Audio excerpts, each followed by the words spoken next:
ರೈತರ ಆಕ್ರೋಶ ತಡ್ಕೋತಾ ಇಲ್ಲ. 4 ದಿನಗಳಿಂದ ಹೋರಾಟ ಮಾಡತ್ತೀರಿ, ಯಾರೂ ಬರಲಿಲ್ಲ, ಏನು ಹೇಳತ್ತಾರೆ? ಬರಲಿಲ್ಲ ಅಂದ್ರೆ ಅವ್ರ ದುರ್ದೈವ.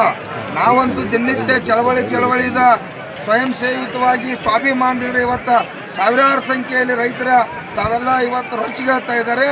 ಇವತ್ತು ಏನಾದ್ರು ಬರ್ದಿಲ್ಲ ಅಂತಂದ್ರೆ ಅವ್ರ ಹಣಿಬಾರನ್ನು ಇವರೆಲ್ಲ ಬರೆಯಕ್ಕೆ ರೆಡಿ ಆಗ್ಯಾರು. ನಾವು ಮಾತ್ರ ನೀರಾವರಿ ಆಗೋ ಮಟ್ಟ ಈ ಹೋರಾಟ ಬಿಡಂಗಿಲ್ಲ. ಜಿಲ್ಲಾ ಉಸ್ತುವಾರಿ ಆಗಲಿ MD ಆಗಲಿ ಬರೋ ಮಟ್ಟ ಇನ್ನು 1 ದಿನ ಆಗಲಿ 2 ದಿನ ಆಗಲಿ 3 ದಿನ ಆಗಲಿ ರೈತರು ಇವತ್ತು ಕೂಡ ಗಟ್ಟಿಗ್ಯಾರು. ಅವ್ರು ಏನಾರೇ ಬರದೇ ಹೋದ್ರೆ ಇವತ್ತು ರಾಷ್ಟ್ರೀಯ ಹೆದ್ದಾರಿಗೆ ಹೋಗಕ್ಕೆ ಕೂಡ ನಾವು ರೆಡಿ ಆಗಿದ್ದು ಅಂತ ಸರ್ಕಾರ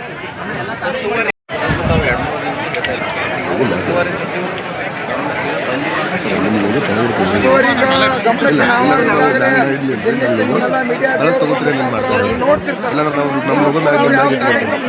ಪ್ರಶ್ನೆ ಮಾಡ್ರಿ, ಮಾಡಲೇಬೇಕು. ಅವರಿಂದ ಸಾಧ್ಯ ಐತಿ, ಅವ್ರ ಮನಸ್ಸು ಮಾಡಿದ್ರೆ ಸಾಧ್ಯ ಐತಿ. ಅವ್ರಿಗೂ ಕೂಡ ಈಗಾಗಲೇ ಅವರ ಕಾರ್ಯಕರ್ತರು ಹೋಗಿ ಎಲ್ಲ ಮನವರಿಕೆ ಕೂಡ ಮಾಡ್ಯಾರು. ಹುಕ್ಕೇರಿ ನೀರಾವರಿ ಆಗಬೇಕು, ಆಗುವವರೆಗೆ ಹೋರಾಟ ಮುಂದುವರಿಸಿ ಇಲ್ಲ ಉಸ್ತುವಾರಿ ಬರಬೇಕು. ಇವತ್ತು ನೀರಾವರಿ MD ಬಂದಿದ್ದಕ್ಕೆ ನಿರ್ಣಯ ಹೇಳೋವರೆಗೆ ಚಳವಳಿ ಸರ್ಕಾರ ಅಂತೇಳಿ ನಾವು ನಿರೀಕ್ಷೆ ಇಟ್ಕೊಂಡ್ರು. ಬಂದ್ರೆ ಅವ್ರಿಗೆ ಒಳ್ಳೇದೈತೆ. ನಾವು ಇಲ್ಲಿ ಬಂದು ಅವ್ರು ಹುಕ್ಕೇರಿ ನೀರಾವರಿ ಮಾಡ್ತು ಅಂತೇಳಿ ಘೋಷಣೆ ಮಾಡಿರಪ್ಪ ಅಂದ್ರೆ ನಾವೆಲ್ಲ ಹೂ ಹಾಕಿ ಅವ್ರು ಮಾಲಿ ಹಾಕಿ ಸನ್ಮಾನ ಮಾಡ್ತಕ್ಕಂಥದಕ್ಕಾಗಿ ಇವತ್ತು ರೈತ ದೇವರುಗಳ ಆಪ್ತರಿಂದ ಆಗಲಿ ಹಲವಾರು ಮುಖಂಡರು ಇಲ್ಲೆಲ್ಲ ಇರ್ತಕ್ಕಂಥ ಕಾರ್ಯಕರ್ತರು ಭೇಟಿಯಾದಾಗ ಇಲ್ಲ ಹುಕ್ಕೇರಿಗೆ ನೀರಾವರಿ ಮಾಡೋಣ, ಜಿಲ್ಲಾಧಿಕಾರಿಯವರಿಗೆ ಮಾತಾಡ್ಕೊಂಡು ಕಾರ್ಯಕ್ರಮಕ್ಕೆ ಹೇಳುವಂಥಲ್ಲ. ದಯವಿಟ್ಟು ಆ ರೀತಿ ಬೇಡ. ತಾವ ಸ್ವತಃ ವಿಭಾಗದಾಗ ಪ್ರಿಯಾಂಕಾ ಮೇಡಮ್ ಅವ್ರಿಗೆ ಕೂಡ ಇವತ್ತು ಮತದಾನ ಮಾಡಿರ್ತಕ್ಕಂಥ ವ್ಯಕ್ತಿಯವ್ರಿಗೆ ಹೋದರು.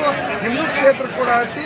ತಾವು ಬಂದು ಹೇಳಿ ಇವತ್ತು ಜನರಿಗೊಂದು ರೈತರನ್ನು ರಕ್ಷಣೆ ಮಾಡಿದಂಗೆ ಆಗ್ತೈತಿ. ಎಲ್ಲ ಉಸ್ತುವಾರಿ ಅವ್ರು ಬರಬೇಕು ಅನ್ನುವಂಥದ್ದು ಈ ರೈತರು ಒತ್ತಾಯಿಸ್ತಾರೆ.